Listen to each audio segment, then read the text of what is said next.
Assalamualaikum warahmatullahi wabarakatuh. Selamat pagi, siang, sore, malam, kapanpun kalian mendengarkan atau menyimak podcast ini, baik dari channel YouTube Explore Biologi ataupun kanal Spotify di Explore Biologi Podcast. Apa kabarmu hari ini? Semoga di masa pandemi ini kita tetap bisa menemukan alasan untuk bahagia, alasan untuk tetap sehat dan tetap bertahan hidup, survive di tengah kondisi dunia semakin tidak menentu. Mantap. Oke, untuk hari ini saya kembali kedatangan tamu, tapi kalau tamu yang ini agak spesial. Ya, kalau yang kemarin udah ngundang ahli evolusi, udah ngundang influencer juga. Nah, kalau ini panutannya anak-anak biologi UNJ. Wah, ada Mbah Helmi Romdoni. Say hi boleh Mbah Helmi? Halo. Masuk ya suaranya ya? Masuk aman. Masuk. Oke. Jadi ya gak apa-apa ya gue panggil Mbah ya. Saya panggil Mbah. Sudah nggak apa-apa lah. Kan kita sudah akrab. Karena Mbah Helmi ini di biologi UNJ ini salah satu orang yang dituakan. Saya dituakan. Karena biasanya omongan-omongan Mbah Helmi itu termasuk yang salah satu kayak orang kalau minta saran pasti ke Mbah Helmi lah. Gitu. Dan biasanya sih benar. Iya juga sih. Oke, Mbah Helmi sekarang sibuk apa? Iya. Ya nggak tahu lu mau ngapa? Lu sekarang sibuk apa? Oh, gue kira lu maunya apa gitu. Enggak, sekarang sih lagi sibuk apa sih namanya tuh? Lagi nyusun aja sih, lagi nyusun tesis buat sama persiapan buat publikasi. Lagi sibuk gitu aja sih, paling sama di rumah aja. Ya gitu aja. Karena nggak ada aktivitas lain. Udah ya apa sih kalau S2 namanya seminar proposal tesis atau apa? Waktu itu yang waktu itu. Oh, yang kemarin ya? Kemarin itu seminar apa namanya? Seminar hasil sih kemarin. Kalau kita waktu di S1 kan SHP ya. Nah, ini sama kayak gitu, seminar hasil penelitian. Berarti jaraknya nggak kayak S1 ya? Kalau S1 kan paling jaraknya cuma beberapa minggu tuh. Seminar hasil sama langsung sidangnya. Kalau di S2 kayak gitu. Enggak, karena untuk sekarang enggak sih, memang dari dulu memang kebutuhan persyaratan untuk sidang itu adalah kita harus ada publikasi ilmiah. Jadi kalau kita belum ada publikasi kita nggak bisa sidang, meskipun untuk publikasinya terserah kita bisa kita baru apply apakah masih tahap review atau misalkan benar-benar sudah dipublish di jurnal gitu, tergantung kita. Tapi ada juga sih yang dalam prosesnya itu dia ngerjain publikasi duluan baru seminar hasil, habis itu langsung sidang. Ya bisa juga kayak gitu, tergantung strategi dan kemungkinan yang bisa kondisi sih, tergantung kondisi juga dan strateginya aja sih sebenarnya. Beda-beda, ada yang emang harus datanya dulu semuanya dikelarin baru nanti seminar hasil baru publikasi. Ada yang juga yang publikasi duluan baru seminar hasil. Ya tergantung setiap orang beda-beda. Berarti tergantung orangnya dan tergantung penelitiannya kali ya? Iya, tergantung penelitian juga dan kondisinya juga sih, mungkin kan apa enggak. Kalau Mbak Helmi sendiri emang kalau nggak salah ngambilnya masih yang lanjut S1 itu penelitiannya, bukan yang kukang itu, apa beda lagi? Iya sih, alhamdulillah sih untuk objek selalu masih sama sih, cuman beda topiknya aja sih, lebih karena beda topik. Tapi overall secara lokasi, secara objek itu masih sama sih, cuma beda topiknya aja. Kalau dia satu topiknya berarti apa tuh pas waktu itu? Kebetulan waktu dulu gue S1, gue penelitian gue tentang penggunaan habitat kukang Jawa. Terus juga untuk S2 ini gue juga fokus lagi di kukang Jawa, cuma bedanya kalau kemarin gue ngomongin secara ekologi, nah sekarang gue lebih ke arah perilaku yang dikaitin sama ekologinya juga. Berarti lebih luas ya, karena emang tingkatannya pun dari S1 ke S2 juga beda kan, naik tingkat kan, jadi otomatis mesti nambah ya, nambah peneliti, nambah tahapan segala macam. Ya betul, variabelnya juga pasti lebih nambah nih. Kayak S1. Ngomongin penelitian Bang, ngomongin variabel. Pertama kali nih misalnya kan gini, gue sendiri pernah dapat pertanyaan nih dari siswa kan, kayak misalnya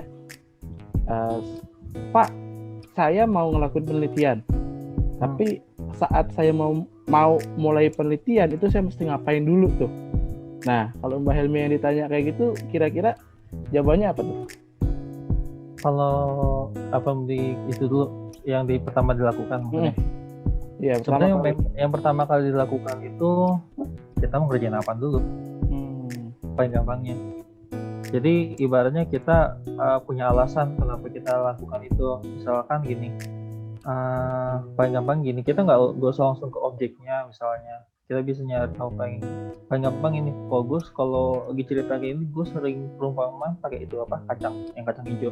Iya, kacang hijau. Paling gampang karena itu dari SD SMP itu sering diulang-ulang kan. Bahkan SMA juga diulang.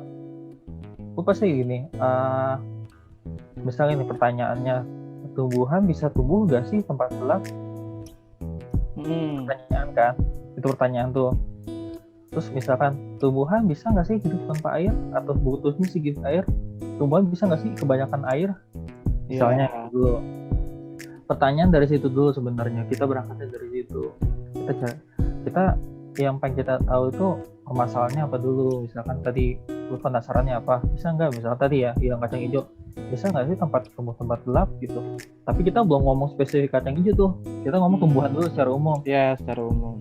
Terus kira-kira pakai tumbuhan apa ya hingga kita dapat di rumah? Bisa kacang hijau kan? Kalau enggak kacang tanah yang belum belum matang ya tapi. Iya, yang udah matang enak buat makan dong. Iya, udah makan itu. Misalkan kacang tanah atau misalnya biji cabai atau biji tomat hingga kita dapat. Itu coba dari itu dulu sebenarnya. Terus kita taruh tempat gelap. Nah, kalau tempat gelap tumbuh nggak? Kita lihat kayak gitu. Nah, terus akhirnya kita pengen bandingin nih, kalau misalnya tempat gelap ternyata tumbuh, kalau tempat terang gimana tumbuhnya? Misal pengen lihat cepetan tumbuh yang mana, terus misalnya panjangan yang mana, atau misalkan segeran yang mana. Nah itu kan nambah tanda kutip ya, nambah variabel lagi gitu kan sebenarnya. Kalau misalkan nanti belajar pasti ada variabel terikat sama variabel tetap gitu kan. Iya. Variabel bebas. Salah. Malam udah malam rekamannya begini emang. Maklum tadi habis ada course pas setengah jam, jadi makanya pas lihat IG story-nya Mbak Helmi, waduh, dia orang hebat sekali, saya bilang. Ini udah itu aja udah sempat terkatuk-katuk juga. Jadi gitu sih, maksudnya kan nanti ada variabel kayak gitu. Jadi misalkan yang variabel apa?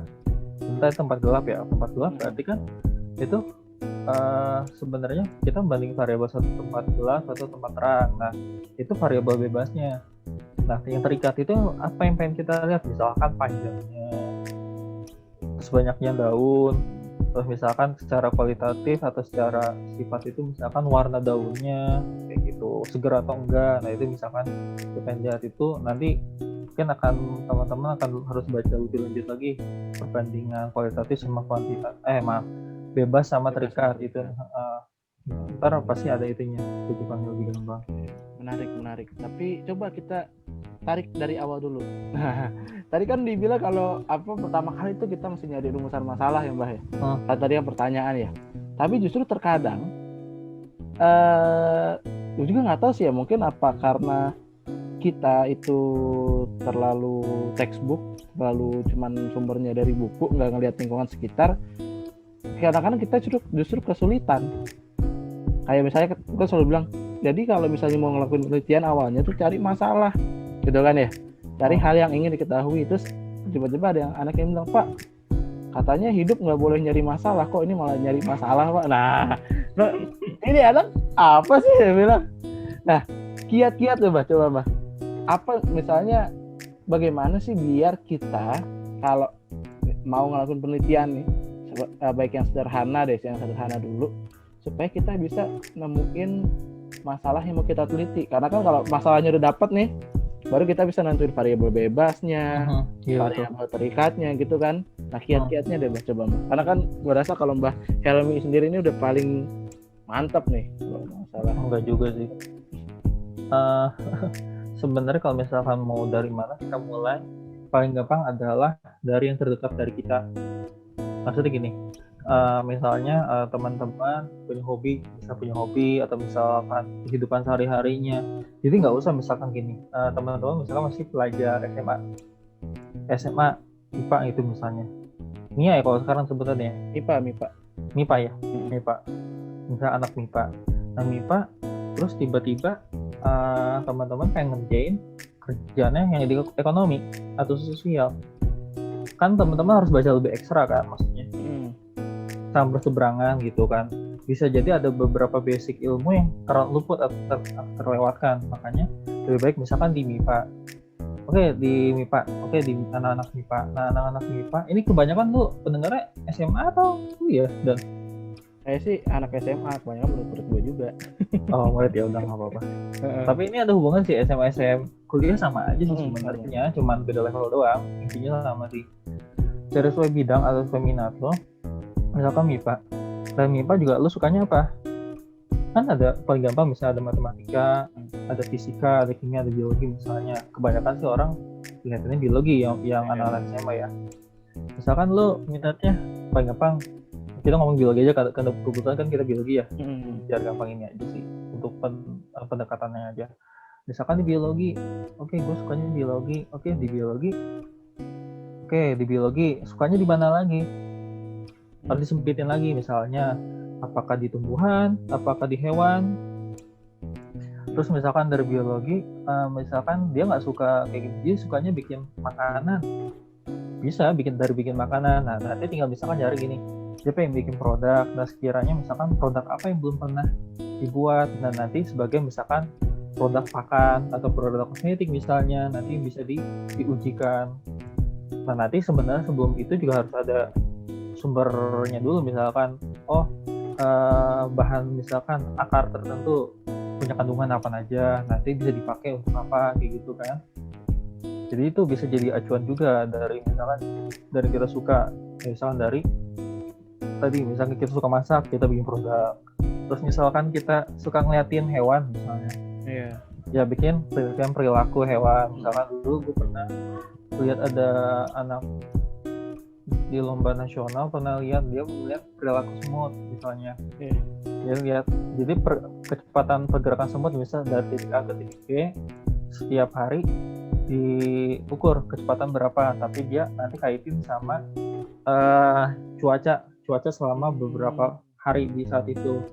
Jadi bisa jadi karena cuaca tertentu dia bisa pindahnya cepat, atau misalkan ternyata dia pindah cepat gitu dan besoknya ada hujan. Karena ada yang secara mitosnya misalnya dibilang semut pindah sarang itu berarti bakal ada hujan gede atau bakal banjir kan, who knows gitu kan, bisa jadi ya bisa jadi enggak. Nah itu juga perlu dikaji juga, akhirnya dia pendekatan secara cuaca benar nggak sih kayak gitu dan kayak gitu. Saya yang suka perilaku hewan, atau misalkan yang suka pengamatan aja, sukanya lihat kupu-kupu, ada kupu-kupu apa aja ya taman atau dekat rumah misalnya itu. Terus misalkan pendekatan kayak ke bidang lain, fisika misalnya, gue nggak begitu paham sih misalnya di fisika kayak gimana, cuman pernah juga waktu itu ada anak tingkat nasional, dia buat penelitian itu ngukur secepat apa pengikisan di Candi Borobudur. Itu fisika? Itu fisika apa kimia gitu atau matematika gitu, gue lupa antara dua itu. Jadi ceritanya nih bocah ngukur, kan Borobudur itu kan banyak pengunjung ya, banyak turis. Nah kan ada gesekan antara sepatu dengan batuannya. Nah itu dia ngukur kira-kira seberapa banyak yang kekikis, misalnya dalam sekali orang ya, sekali itu berapa kekikisnya, berapa tebal, terus kira-kira akumulasi misalkan rata-rata dalam satu hari, dalam 1 tahun. Nah kira-kira dalam 1 tahun itu pengurangannya berapa banyak kayak gitu. Itu anak SMA. Wow. Misalnya contohnya keren ya, benar. Jadi sebenarnya kalau menurut gua, sepengamatan gua, bahkan gua sempat ngomong sama ketemu wakil dekan wakil rektor di univ di daerah Garut itu. Gua pernah sempat kebetulan ketemu ngobrol aja sih sebenarnya. Gua bilang Pak, kenapa ya, maksudnya gue curhat gitu, maksudnya kenapa mahasiswa itu kok cenderung bukan nggak kreatif ya, mereka cenderung udah takut duluan gitu. Beda sama anak SMA. Kalau nanti lu misalkan nanti teman-teman di SMA atau misalkan teman-teman kuliah ada misalkan pameran saintifik gitu, pameran ilmiah yang ada lomba tingkat nasional yang finalisnya anak SMA atau SMP, nah itu biasanya lebih keren idenya ya, maksud gue. Idenya masih out of the box kali ya. Ya, kebanyakan masih out of the box kebanyakan. Dan kita mungkin nih yang teman-teman kuliah itu udah kepikiran, ntar metodenya gimana, ntar ribetnya ini gimana gitu. Sedangkan mereka kan kepuasan batin. Iya benar. Mereka ngejar kepuasan batin. Kalau di kita kan mungkin, gue pengen cepet lulus. Ambil penelitian yang gampang, ambil datanya gampang biar tepat waktu ya. Nah, misalkan itu alasannya sebenarnya. Tapi kalau misalkan emang itu alasannya lu suka, why not gitu kan? Iya benar. Nggak masalah, dan itu kita nggak bisa menyalahkan karena itu keputusan yang masing-masing ya. Cuman kalau secara pengamatan gua itu tadi anak-anak SMA itu idenya lebih liar, lebih gila lah, lebih keren lah menurut gua. Menurut gue kayaknya anak-anak kuliah malah ya gitu-gitu aja. Karena kalau udah masuk kuliah kadang-kadang kita malah merasa terbatas bidang ilmu nggak sih? Yes, betul. Iya benar ya. Kan kalau anak SMA tuh dia karena mata pelajaran atau objeknya masih luas, kan kayak paling baru fisika, kimia, biologi, matematika gitu kan. Jadi mungkin diambil lintas ilmu dia masih bisa. Kalau kuliah kan pasti misalnya ini pembimbingnya si dosen botani, berarti kita ke botanianya gitu kan. Sedangkan kalau anak-anak SMA kan ya sakarepmu lah gitu, maksudnya gue mau kerjaan apa yang penting gue suka gitu kan. Sebenarnya kuliah juga bisa aja, cuman tinggal pinternya tanda kutip ya, misalkan nyari yang ngebimbingnya aja sih sebenarnya. Lebih karena itu beda itu doang sih. Itu sih maksudnya tadi kalau misalkan gimana kita nyari ide, yang pertama itu cari yang kita suka dulu sebenarnya. Kita jangan nyari jauh-jauh apa yang kita suka. Kalau nggak masalah sehari-hari aja, asalkan itu tadi misalkan yang dekat sama kita. Yang kedua kita harus peka sih sebenarnya. Maksudnya ya lu nggak harus ngamatin terus, kita menyatin terus, enggak. Karena yang namanya kepekaan itu bukan suatu hal yang harus dicari terus, enggak. Pasti secara tidak sadar gitu. Ada yang juga nggak sadar, oh ya kenapa nggak gini ya. Jadi ibaratnya kayak Isaac Newton aja kan, dia gara-gara apel jatuh kan, jadi nggak mikirin ini gara-gara kenapa ya kayak gitu, enggak kan. Sekarang malah dari hal-hal yang spontan ya, atau yang betul, nggak disangka-sangka gitu kan. Asalkan kita tadi pekanya aja di situ. Misalkan ada satu hal jalan, kita berpikir itu kira-kira kenapa. Kalau kita ya udah biarin aja, ya udah lewat gitu masalahnya nanti. Jadi kita nggak bakal kepikiran punya masalah itu. Yang terakhir sebenarnya itu adalah sering baca sih. Benar. Atau mungkin nonton. Intinya sih perkaya sumber kali ya. Ya perkaya sumber. Cuman ya itu tadi sumbernya kalau bisa dipertanggungjawabkan. Karena ada beberapa sumber kan ibaratnya ya, lo maaf kayak gini. Sekarang kita di media sosial kita banyak kan info itu kayak gitu. Nah itu bagus sebenarnya jadi acuan. Bukan jadi acuan, jadi trigger pertama. Trigger yang pertama boleh. Cuman nanti untuk lebih lanjutnya kita harus baca lebih lanjut maksudnya. Jadi dengan sumber-sumber bisa dipertanggungjawabkan. Karena kalau misalkan kebanyakan teman-teman kita mungkin di SMA ya itu masih wajar kan, mesti belajar. Cuma bahkan teman-teman kuliah masih ada yang kayak gitu, sumber dari blog, dari Wikipedia gitu. Sedangkan dari blog itu sendiri sumbernya nggak bisa bertanggungjawabkan. Ya, blog itu kan Wikipedia opini pribadi doang kan. Nah kebanyakan gitu, kecuali memang dia menyantumkan sumbernya dari mana. Jadi kita ambil sumbernya ya. Nah Wikipedia juga boleh, cuma jangan langsung blog dari Wikipedia, tapi lihat sumbernya. Dia kan Wikipedia ada sumbernya tuh. Yang paling bawah ya. Nah itu yang diacu sebenarnya di situ, kita ngeceknya di sumbernya itu. Boleh aja, yang penting nggak boleh sumbernya langsung dari Wikipedia. Tapi kalau misalkan langsung menuju ke sumbernya baru boleh kayak gitu. Itu misalkan kita mau nyari ide sih yang paling gampang. Kalau enggak salah satunya yang paling agak ini diskusi sebenarnya. Berbanyak diskusi. Jadi kalau misalkan teman-teman sering ngobrol, sering kan pasti timbul ini kenapa sih, misalkan ini kenapa, misalkan kayak yang kemarin yang ini ada yang mungkin lagi hot sekarang, misalkan Omnibus Law gitu kan. Ini apa sih nanti efeknya gitu Omnibus Law? Kalau misalnya cuma baca doang, oh iya kita tahu. Tapi kalau misalnya kita diskusi, apalagi diskusi sama yang pakarnya, atau misalnya kita nonton pakarnya ngomong secara langsung, oh ternyata ini loh kayak gitu. Jadi dengan adanya diskusi itu akan lebih mendukung kita untuk mencari masalah. Bisa jadi kita ngomong dari segi lingkungan, misalnya kita yang bicara biologi ya, segi lingkungan efek Omnibus Law gimana, lingkungan di sektor mana nih, air kah, atau misalkan di sektor tanah kah, atau ke aneka-ragaman kah gitu. Nah itu kan bisa beda-beda tuh. Itu kita bisa ngerujuk, bahkan dalam satu kasus aja kita bisa ngerujuk jadi bikin beberapa penelitian sebenarnya, nggak harus satu kasus, dalam satu kasus kayak gitu. Gitu maksudnya gitu sih tadi.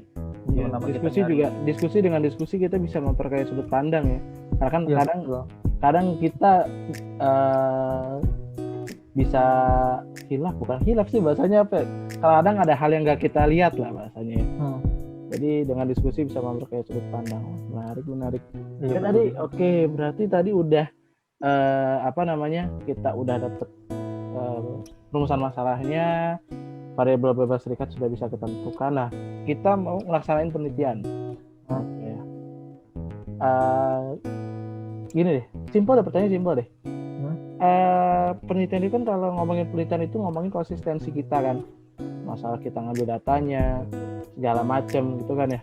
Yeah. Kalau Mbak Helmi sendiri pas penelitian, apalagi topiknya itu juga gitu kan, masih dalam satu topik besar yang sama. Misalnya tadi kan dari yang awalnya meneliti ekologinya si kukang Jawa, terus dikembangkan jadi perilaku si kukang Jawa itu kan, yang berarti secara garis besar topiknya mirip-mirip karena objeknya sama. Pernah ngerasa bosan nggak ngelakuin penelitian yang sama gitu, atau apalagi dalam waktu yang lama? Sebenarnya itu tergantung manajemen ya. Pertama manajemen, yang kedua itu adalah kita harus tahu konsekuensinya dalam penelitian itu. Jadi dari gini, kita tahu konsekuensi gini. Kalau misalkan gue main di kukang, gue konsekuensinya apa? Gue harus begadang, kurang tidur. Nah, karena dia nokturnal. Kalau misalkan gue kerja malam, ya dia nokturnal. Jadi kukang itu dia hewan nokturnal atau aktifnya di malam hari. Siang tuh dia tidur. Jadi kita nggak bisa ngambil data. Bisa ngambil data tidur mah bisa. Cuman kebetulan fokus gue bukan ngomong tentang tidur dia. Misalkan itu kukang gors malam, misalkan teman-teman mau ngerjain bikin produk makanan, ya teman-teman harus berjibaku di dapur, nyari sumber apa, nyari bahannya, terus misalkan ngetes ke responden enak apa enggak, itu ada konsekuensinya kan. Terus misalnya kalau misalkan kerja di lab terus, misalkan yang kerja di bakteri itu misalkan harus cek 1 jam sekali, 2 jam sekali, nah itu udah konsekuensi. Jadi sebelum kita melakukan satu hal, kita harus tahu konsekuensinya dulu, apa ya, baik itu hidup, bahkan ini dalam penelitian pun kita harus tahu konsekuensinya gimana. Terus dari sisi manajemen sebenarnya, kalau tadi dibilang jenuh, bosan, pernah ada titik bosan, tapi lebih titik bosan lebih ke arah gini. Saat gue udah ngambil data terus nih, biasanya habis ngambil data itu males ngolah data. Kenapa? Karena udah jenuh dulu, gue pengen break dulu. Kan emang bagus jangan terlalu lama karena nanti hilang feel-nya hilang ya. Feel-nya hilang. Terus juga kita manusia, kita butuh istirahat. Misalnya gue ambil data itu, gue di lapangan itu bisa dalam seminggu itu hampir 6 hari di lapangan. Ke lapangan maksudnya, bukan di lapangan ya, ke lapangan. Karena kebetulan gue ada base camp, jadi ke lapangan pulang. Terus manajemen lu gini sebenarnya, lu ngambil data misalnya, terus pulang, lu istirahat tidur. Nah misalkan gue siang, pagi mau ngapain? Jam ngolah data, masukin data, atau kamu tidur lagi, atau misalkan gue lagi jenuh nih, masukin data, ya udah lu refreshing mau apa, atau misalnya jalan-jalan atau belanja atau gimana. Jadi yang semaksimal mungkin lu gimana caranya lu ngambil data tetap mood gitu, yang pertama. Yang kedua, untuk jaga mood itu dan jaga kesehatan juga, lu butuh break namanya. Bahkan dalam penelitian lapangan itu kita nggak bisa benar-benar terus ngambil data dalam maksudnya terus-terusan gitu. Iya terus-terusan, cuma maksudnya kita masih kita butuh istirahat. Setidaknya misalkan gua dalam seminggu itu dalam 7 hari ada 1 hari break free gitu, maksudnya terserah lo mau ngapain.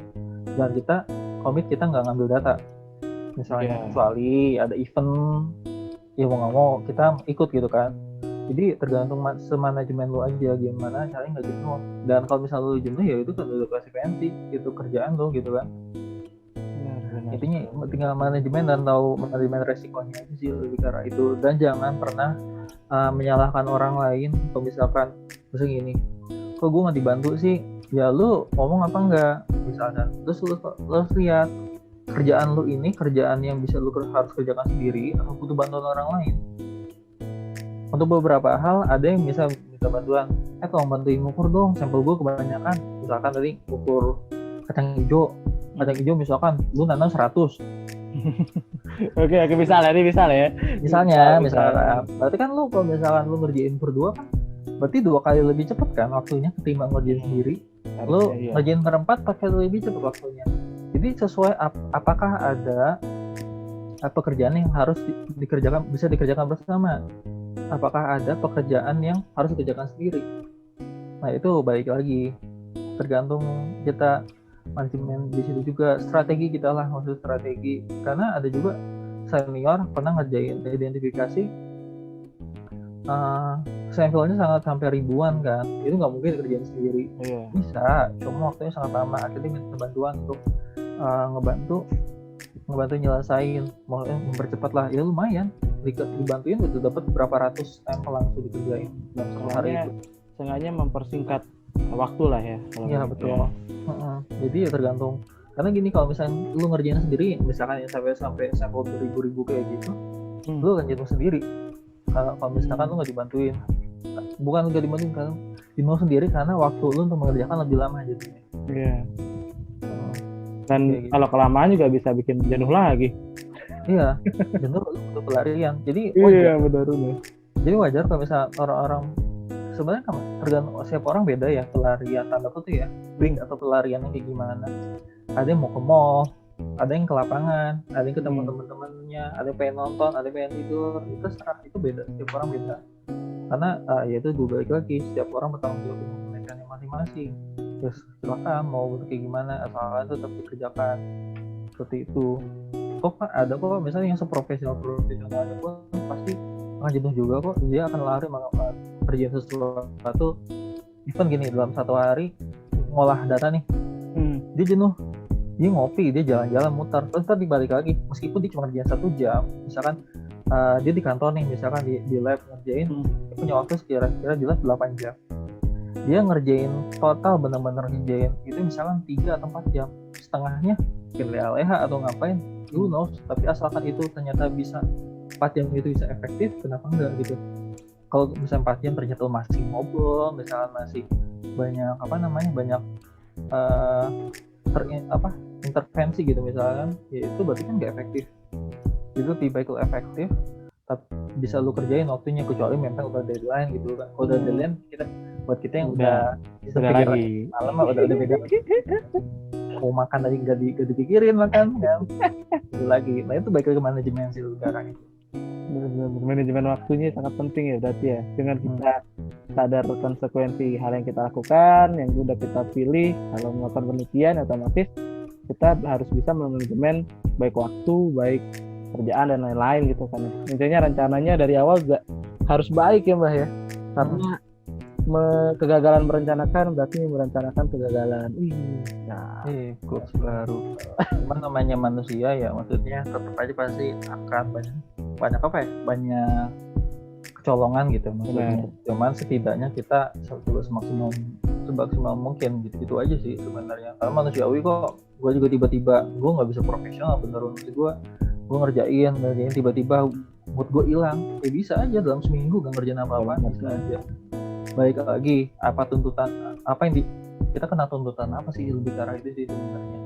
Kalau misalnya ternyata itu adalah tuntutan yang benar-benar gak bisa dilepaskan, misalkan masalah cuan gitu kan, ada duit dia mau nggak mau lu kerjakan, itu masalah profesionalitas gitu kan untuk beberapa, tapi lu juga harus tahu konsekuensinya. Kalau misalkan lu penelitian untuk bukan sebatas untuk ngerjain misalkan paper atau skripsi atau misalkan tesis, ada ya berarti konsekuensinya lu berarti mundur. Bisa jadi waktu seminarnya mundur, itunya mundur, ini itu mundur gitu kan. Gua nggak akan julid karena gue sendiri kayak gitu kan. Jadi cukup ya kita sama-sama tahu gitu maksudnya. Ya kayak gitulah. Buat teman-teman yang udah ngerjain skripsi ya, itu pasti ngerti lah kayak gimana. Benar. Karena diri kita akan diuji benar-benar saat mulai mengerjakan skripsi ya. Konsistensi diri. Berat. Oke, ya udah cukup banyak yang kita bahas hari ini.